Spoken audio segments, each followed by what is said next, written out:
అదే నేను చేస్తున్నాను. నమస్కారం అయ్యా. నమస్కారం. భూములు లేని రైతు కూలీలో మేము చాలా మంది ఉన్నాం. సంవత్సరం పొడుగునా మాకు పని ఉండటం లేదు. దున్నేటప్పుడు నాటేటప్పుడు మాత్రమే 30 రోజులు పని ఉంటుంది. మిగతా రోజులు మేము కూటికి ఏం చెయ్యాలి? మా బతుకులు బాగుపడేలా మీ ఉమ్మడి వ్యవసాయ పథకంలో ఏదైనా దారి ఉంటే చెప్పండి అయ్యా. అయ్యా మాట్లాడచ్చా? అయ్యా, మన పారంపర్య వ్యవసాయంలో దిన పంట, వార పంట, మాసిక పంట, వార్షిక పంట అని సంవత్సరం పొడవునా 365 రోజులు మనందరికీ పని ఉండేలా ఓ అద్భుతమైన వ్యవసాయ పద్ధతినే పాటించారు. అది మాత్రమే కాదు, ముందుకిరా. మనం చేయబోయే ఉమ్మడి వ్యవసాయం ద్వారా పాత పద్ధతిలాగే 365 రోజులు మీకు పని కల్పించడానికి తప్పకుండా ప్రయత్నిస్తాం. బాబు, నా దగ్గర 10 ఎకరాల పొలం ఉంది, ఆడ దగ్గర 5 ఎకరాల పొలం ఉంది. నా ఇంట్లో నుయ్యి ఉంది, వాళ్ళ ఇంట్లో నుయ్యి లేదు. మేం కౌలుకిస్తే వాటా ఎలా పంచుతారు? ఇప్పుడు మీ 5 ఎకరాలు, ఆయన 5 ఎకరాలు, ఇంకెవరో ఇచ్చే 50 ఎకరాలు, వేరెవరో ఇచ్చే 500 ఎకరాలు, ఎవరికి వాళ్ళు ఇచ్చే భూముల ప్రకారం వాటా పంచబడుతుంది. ఆ తర్వాత నూతి నుంచి పాసనం కోసం తీసే నీటి వాడుక ప్రకారం దాని వాటా పంచబడుతుంది. కష్టపడే రైతుకి తను శ్రమించే సమయాన్ని లెక్కబెట్టి అతని వాటా అతనికి పంచబడుతుంది. చాలా బాగుంది. వాటా పంచడానికి అద్భుతమైన ఐడియా చెప్పావు బాబు. ఇక్కడ నీళ్లే లేకపోతే వ్యవసాయం ఎలా చేస్తావు చెప్పు? గత 100 సంవత్సరాలుగా ఎప్పుడు పడే వర్షాలు పడుతూనే ఉన్నాయి. మరి తప్పు ఎక్కడ జరుగుతోంది? మన నీటి వనరుల్ని సరిగ్గా పరిరక్షించుకుంటూ కాపాడుకుంటే నీటి కొరత ఉండదు, వ్యవసాయం చేసుకోవచ్చు. ఇప్పుడేగా ఇతను వచ్చాడు. 20 ఏళ్లుగా నాగభూషణం గారేగా ప్రెసిడెంట్. అవును. వాపస్ తీసుకున్నందువల్ల నువ్వు ప్రెసిడెంట్ అయ్యావు. ఎలక్షన్ జరుగుంటే ఎవరు ప్రెసిడెంటో తెలిసేది. ఈ కుర్రాళ్ళని చూస్తుంటే నాకు చాలా నమ్మకంగా ఉంది. అందరి మొహాలు దొంగ మొహాల్లాగా ఉన్నాయి. ఉమ్మడి వ్యవసాయం పేరుతో దోచుకోకుండా ఉంటే చాలు. ఇప్పటికి ఎంతో మంది మోసం చేశారు. మీరైనా మంచి చేస్తారా? నమస్కారం. నమస్కారం. మన కొత్త ప్రెసిడెంట్ ఒక కొత్త పథకం చెప్పారు. అది ఊరికి మీకు మంచిదనిపిస్తోంది. ఆ నమ్మకంతో నా 5 ఎకరాల పొలాన్ని ఇచ్చి ఈ ఉమ్మడి వ్యవసాయ పథకాన్ని నా చేతుల మీదకి ప్రారంభిస్తున్నాను. చాలా సంతోషం.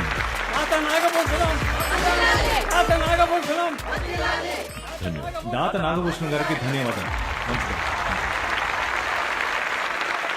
మీరు చూడడానికి మంచోళ్ళలా కనిపిస్తున్నారు. మేమందరం మాట్లాడుకుని మా నిర్ణయం సరేనండి. అయ్యా 10 నిమిషాలు మైక్ పట్టుకుని మాట్లాడితే వెంటనే ఒప్పుకుంటారా? పొలాన్ని ఇచ్చాడు చూడు దాత నాగభూషణం. ఆయన పెద్ద మనిషి. పొలాన్ని ఇచ్చేలా చేశాడు కదా బద్రి, వాడు నాయకుడు. రే బద్రి, ఇంకాస్త ఎమోషనల్ గా మాట్లాడి ఉండాలేమోరా. ఎమోషనల్ గా మాట్లాడి ప్రజల్ని మాయ చేయకూడదు. అది ఎప్పటికీ మంచిది కాదు. వాళ్ళని ఆలోచించుకొని వాళ్ళే వస్తారు. ఏంటి? సరే రండి.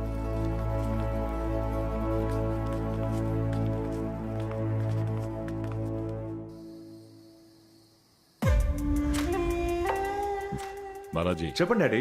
పండూరులో మనం ఉత్పత్తి చేసే బయోడీజిల్ ధరని మిగతా దేశాల కంటే కొంచెం తక్కువ ధరకు అమ్మాలి. అప్పుడే మనం ప్రపంచ మార్కెట్తో పోటీ పడగలం. మనకొచ్చే లాభం బాగా తగ్గిపోతుంది కదా డాడ్.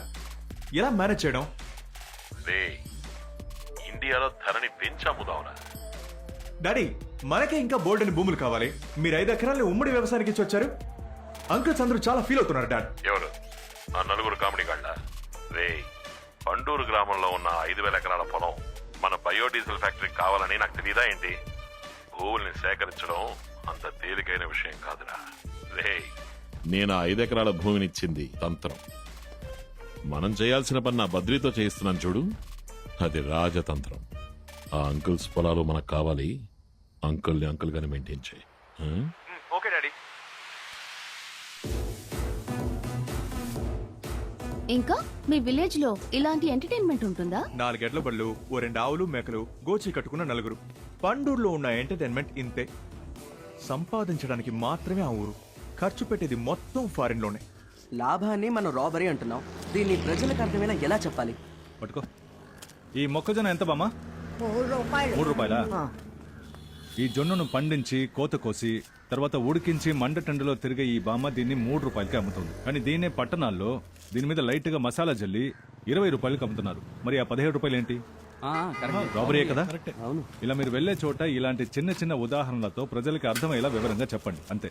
వివరంగా చెప్తాం సరే, ఎంత చెప్పినా జనం ఉమ్మడి వ్యవసాయం వైపు మొగ్గు చూపట్లేదుగా. టెస్లా, దానికి నేను ఐడియా ఇస్తాను. ఓసారి చూడండి. ఈవిడ పేరు క్లారా, పాపులర్ డాన్సర్. మనం ఈవిడ బృందాన్ని ఇక్కడికి రప్పించి ఉమ్మడి వ్యవసాయం కాన్సెప్ట్ లో ఉన్న మంచి విషయాలని జనానికి అర్థమయ్యేలా చెప్పామనుకో, వాళ్ళంతటి వాళ్ళే వస్తారు. ఒక డాన్సర్ చెప్తే జనాలు వింటారా? ఒక మంచి విషయాన్ని ఒక డాక్టర్ చెప్పాడనుకో, అది 100 మందికి చేరుతుంది. కానీ ఒక నటుడు ఓ మామూలు విషయాన్ని చెప్పినా లక్షల మందికి చేరుతోందిగా. అయితే రేపు రాత్రి ఆవిడ ప్రోగ్రామ్ కి వెళ్తున్నాం. ఈయన మీ ప్రెసిడెంట్? అవును మేడం, ఈయనే. నమస్కారం. ఏసీ లేదా ఇక్కడ? బాగా హాట్ గా ఉంది. లేదు, ఏసీ లేదు. మీ పేరు? ఏంటిది? I can't believe it. కోల్పోని తెలుసుకుంటారు మేడం, డోంట్ వరీ. ఎనీవే డూట్ చెప్పారు మీ ఉమ్మడి వ్యవసాయం పాలసీని ఓ ఎంటర్టైనింగ్ ప్రోగ్రామ్ గా చేయాలని. మీ చార్జెస్ ఏంటో చెప్తే మాట్లాడదాం. మేం మొత్తం 15 మంది, అందులో 8 మంది నాన్ వెజిటేరియన్, 6 వెజిటేరియన్, ఇతను మాత్రం ఎగిటేరియన్. చంపేశాడు. అంటే ఏంటి? కొందరు వెజిటేరియన్లు గుడ్డుని మాత్రం తింటారే, వాళ్ళని ఎగిటేరియన్లు అంటారు మావా. ప్రోగ్రామ్ కి 30,000, అది మీకోసం. లేదు, నెలకి 30,000 అంటే సంఘానికి workout hello hello president dude, ఒక ప్రోగ్రామ్ కి 30,000 అన్నాను. రేయ్, మన ఇంటింటికి వెళ్ళి మాట్లాడుకుందారా? ఇవిని పంపించేయండి. రేయ్, మనం సరేనా? చాలా సార్లు ఇంటింటికి వెళ్ళి నేను చెప్పాను మాట్లాడాలి. కదా, ఎవరు ఇది రాలేదు. workout అవ్వదు. ప్లీజ్ చేద్దాం. మీరు చెప్పండి మేడం, ఆయన వింటారు. చెప్పండి మేడం, వింటారు. ఒక్క ప్రోగ్రామ్ కి ఒక డ్రెస్సు, ఎక్స్ట్రా డ్రెస్ కి 500, స్పెషల్ డ్రెస్ కి 1,500 రూపాయలు. చూడండి, స్విమ్ సూట్ మాత్రం వేసుకోను, ఓకేనా? ఇకపోతే మా టీంలో డ్రైవర్ వంట చేస్తాడు, తబ్లిస్ట్, కాస్ట్యూమర్, గిటారిస్ట్ మేకప్ కూడా వేస్తాడు. కానీ వీళ్ళందరికీ డబుల్ బేటా కంపల్సరీ, ఓకేనా? సపోజ్ స్మోక్ చేస్తున్నట్టు, డ్రింక్ చేస్తున్నట్టు సీన్స్ చేయాల్సి వస్తే దానికి ఎక్స్ట్రా 1,000 రూపీస్. మా టీంలో కొంతమంది డ్రింక్ చేస్తారు, వాళ్ళకి నచ్చిన బ్రాండ్ ఏంటో అడిగి తెప్పించేయండి. రేయ్, ఉండు, టెన్షన్ అవ్వద్దు. నాకు ఓన్లీ ఫ్రెష్ జ్యూస్. నాలాగా. ఇవిని పంపించేయండి, వర్కౌట్ అవుతుంది. మన పని మనం ఓ చేసుకుందాం. నో, నేను వెళ్ళిపోతాను. ఐఎమ్ క్లారా, నేనే వెళ్ళిపోతాను. అన్ని సర్దేయండి, ఇన్స్ట్రుమెంట్స్ ని ప్యాక్ చేయండి. చెప్పండి. ఏంటి? ఇంకో 6 months కు ఏ ప్రోగ్రామ్ లేదు, దీనికి ఓకే చెప్పొచ్చుగా. ఏంటి 6 months కా? సి Facebook, Twitter, president, Twitter, YouTube, Instagram, వీటన్నిటిలో నేను 1 million వ్యూస్ క్రాస్ చేశాను. I'm world famous Clara. Hair pen, lipstick, nail polish అని విడివిడిగా బిల్ వేయకండి. మిగతా ప్రోగ్రాంలో మీరు ఎంతైనా సంపాదించుకోండి. మాకు పండూరు గ్రామ ప్రజలు మాత్రం చూస్తే చాలు. ఓ ప్రోగ్రామ్కి 10,000 ఇస్తాం. 10,000 ఇప్పటికి పెద్ద అమౌంట్ అక్క. ఒప్పుకోక. సరే, టీమ్ ఓకే అన్నారు. అగ్రిమెంట్ రెడీ చేయమనండి. కానీ నాకు 50% అడ్వాన్స్ కావాలి. సంఘం 5% ఇవ్వగలదు. సరే, ఆ ప్రోగ్రామ్ పేపర్ ఇవ్వండి.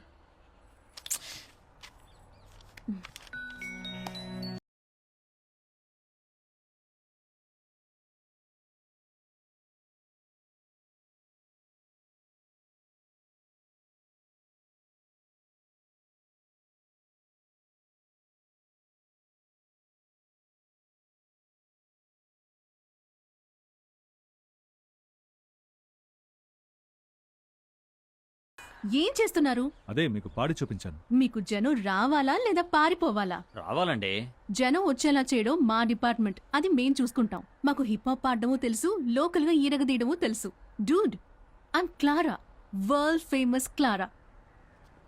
నువ్వు పాట మాత్రం రాసివ్వు, నేను పాడుకుంటాను. సరే సరే. బాబు గిటారిస్టు.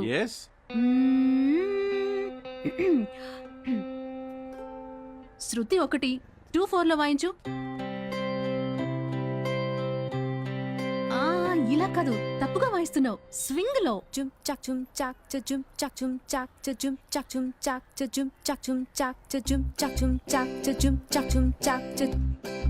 ఇది బెటర్. కరెక్ట్. బాబు షేకర్స్, వుడ్ బ్లాక్స్, షెనాయ్ అందరూ రెడీగా ఉండండి. స్టాప్. ఒక ప్యాటర్న్ ని మార్చి చూద్దామా? బాబు గిటారిస్టు, డీ స్కేల్ ఇవ్వు. ఓకే. డీ స్కేల్ అంటే ఏంటి? Okay, synthesiser and rhythm pad తీసుకోండి. 120 టెంపో, 2/4 లో ఒక ప్యాటర్న్ వాయించండి. కరెక్ట్. ఈ చైనీస్ ఇన్స్ట్రుమెంట్ ఏడుగు వాయించు. ఓకే అక్క.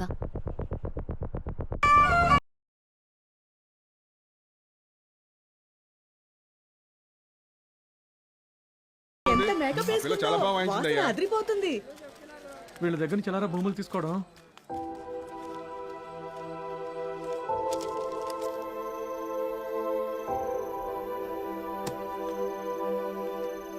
ఎవరూ తప్పుగా అనుకోవద్దు.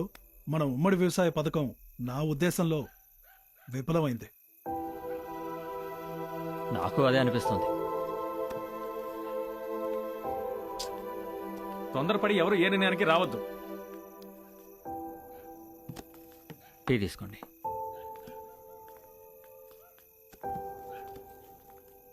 బద్రి పొద్దున మాట్లాడుకుందాం. వెళ్ళిపోతున్నారు ఉండండిరా. ఏంట్రా బామ్మా ఆ, ఏం వెతుకుతున్నావు? వ్యవసాయ సంఘాన్ని ఎతుకుతున్నాను బాబు. అది ఇటుంది. అలాగా? అవును, నువ్వెవరో? నేను శివని. ఓ, రుక్మిణి మనవడువా? ఆ. చాలా సంతోషం బాబు. అక్కడ బద్రి ఉన్నాడా బాబు? కొత్తపల్లి భూములు విడిపించిచ్చాం కదా, వాళ్ళందరూ మీటింగ్ వేసుకుని మాట్లాడుకుంటున్నారు. బద్రి ఇది కరెక్ట్గా నీతో ఏదో మాట్లాడాలంట. కూర్చో బామ్మా. కూర్చోండి. ఏంటి విషయం నీతో ఓ విషయం మాట్లాడిపోదామని వచ్చానయ్యా. చెప్పండి. అయినా నువ్వు ఇప్పుడు ఏం మాట్లాడేస్తావేంటి? నీ ఆస్తి మొత్తం తిరుపతి 7 కొండల వాడి పేరు మీద రాసావుగా. నిజమే, గుళ్ళకి గోపురాలకి ఆస్తులు రాసిస్తే ఎవడి బుద్ధి ఎలా మారుతుందో మనం చూడొచ్చామో చెప్పు బాబు. అందుకే తిరుపతిలో ఉన్న నా మనోడు 7 కొండల పేరు మీద నా ఆస్తి మొత్తం రాశాను. దాన్నే సంఘానికి ఇద్దామని వచ్చాను. మాకు కొత్త ఉత్సాహాన్ని ఇచ్చారు, చాలా సంతోషం. నేను పెద్దగా ఏం చేశాను చెప్పు. మంచి పని చేసావు బామ్మా. ఉమ్మడి వ్యవసాయం విఫలం కాదు, విజయమే ప్రారంభించమని మన ముందు తరం అంటోంది. యువతరం ఏమంటోంది? నమ్మకంతో ప్రారంభిద్దాం బద్రి.